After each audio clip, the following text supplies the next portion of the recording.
Good morning students, welcome to my channel. आज हम पढ़ेंगे एक्सरसाइज नंबर 7 ट्रिग्नोमेट्रिक इंडेक्टिविटीज। तो त्रिकोणमितीय सर्वसमीकरण, इसके अंदर सबसे पहले हमें त्रिकोणमितीय अनुपात आने चाहिए। तो त्रिकोणमितीय अनुपात आप सबको पता है,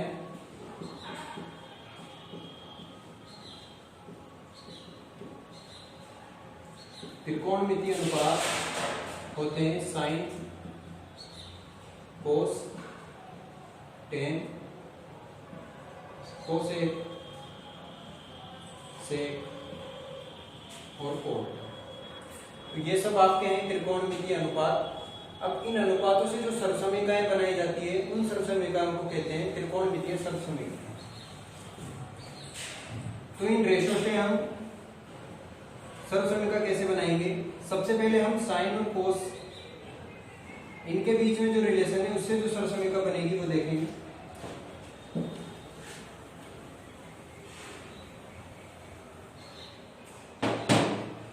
तो त्रिकोणमितीय सर्वसमीकरण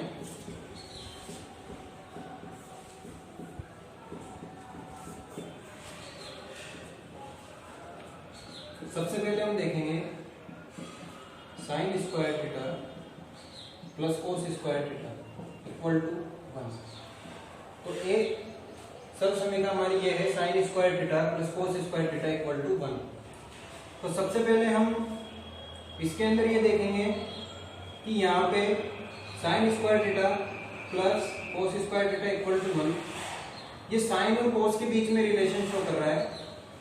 तो यहाँ से हम साइन की वैल्यू और कोस की वैल्यू, या फिर यहाँ से हमारे पास दो रिलेशन और आ सकते हैं।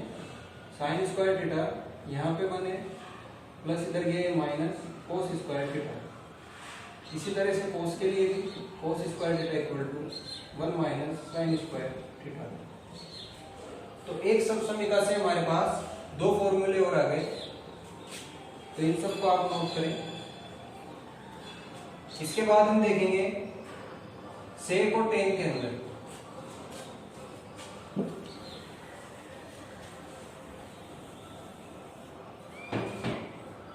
तो अब हम देखेंगे सेकेंड नंबर, सेक और टेन के बीच relation sec square theta minus tan square theta equal to 1। तो यहाँ पे हमें एक चीज याद रखनी है, वहां पे प्लस था और यहाँ पे हमारे पास माइनस। इससे भी हम दो फॉर्मूला निकाल सकते हैं। Sec square theta equal to 1 plus tan square theta. एक टेन के लिए tan square theta equal to sec square theta minus. तो इस तरह से सेक और टेन के बीच भी रिलेशन है। ये भी एक त्रिकोणमितीय सर्वसमीकरण है। अब देखेंगे हम कोसेक और कोट के बीच में रिलेशन।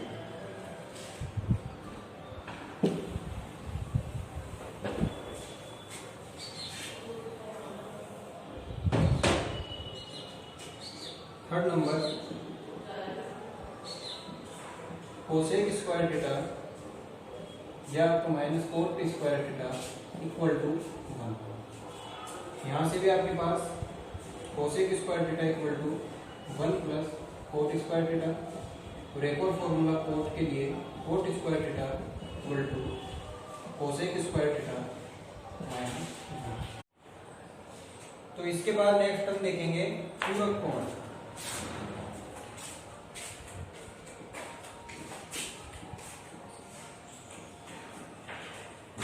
पूरक कोण क्या होता है? पूरक कोण किसी भी दो कोणों का योग यदि 90 डिग्री हो तो वह दोनों कोण एक दूसरे के पूरक कोण होंगे। यहां से हम समझ सकते हैं त्रिभुज एबीसी। त्रिभुज एबीसी में आप देख सकते हो ये जो एंगल बी है ये 90 डिग्री समकोण है।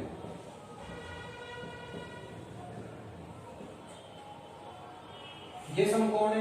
आपको पता है त्रिभुज 180 डिग्री का होता है टोटल कोणों की वैल्यू। अब यहां से कोण ए देखेंगे हम। यदि कोण ए का मान है आपके पास थीटा, तो जो कोण सी है, ये कोण सी 90 माइनस थीटा हो जाएगा, क्योंकि ये 90 है ये थीटा हुआ, इन दोनों का योग तो होगा 90, क्योंकि यहाँ पे लिख लो आप, क्योंकि कोण ए प्लस कोण सी इक्वल टू 90, तो इन दोनों का योग होगा 90 डिग्री, तो ये एक दूसरे के पूरक कोण होंगे। अब पूरक कोणों से हम त्रिकोणमितीय सर्वसमीका, इसके अंदर त्रिकोणमिति जो अनुपात है साइन थीटा कोस थीटा, इनके जो रिलेशन है वो देखेंगे।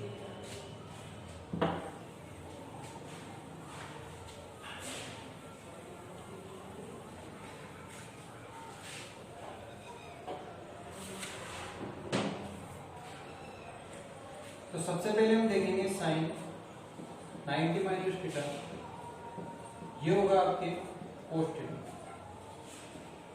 और कोस 90 माइनस थीटा ये होगा आपके साइन थीटा।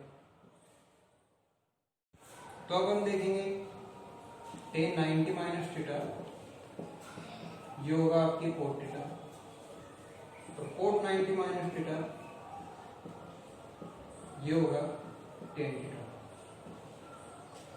इसी तरह आप सेक और कोसेक में भी देख सकते हो, sec 90 minus theta equal to cosec theta, तो कोसेक 90 माइनस थीटा ये होगा आपके सेक थीटा। तो इस तरह से आप इनके पूरक कोण भी निकाल सकते हो, इसे भी आप नोट कर लें। 7th एक्सरसाइज में हमारे त्रिकोणमितीय सर्वसमीका, इनके पूरक कोण और आपकी जो सारणी थी त्रिकोणमितीय अनुपात की, वो भी काम आएगी। तो ये हमारी त्रिकोणमितीय सर्वसमीका के अंदर काम आने वाली महत्वपूर्ण चीजें, ये आप सब याद कर लें। इसके बाद ये आप 7.1 7.2 हल कर सकते हो।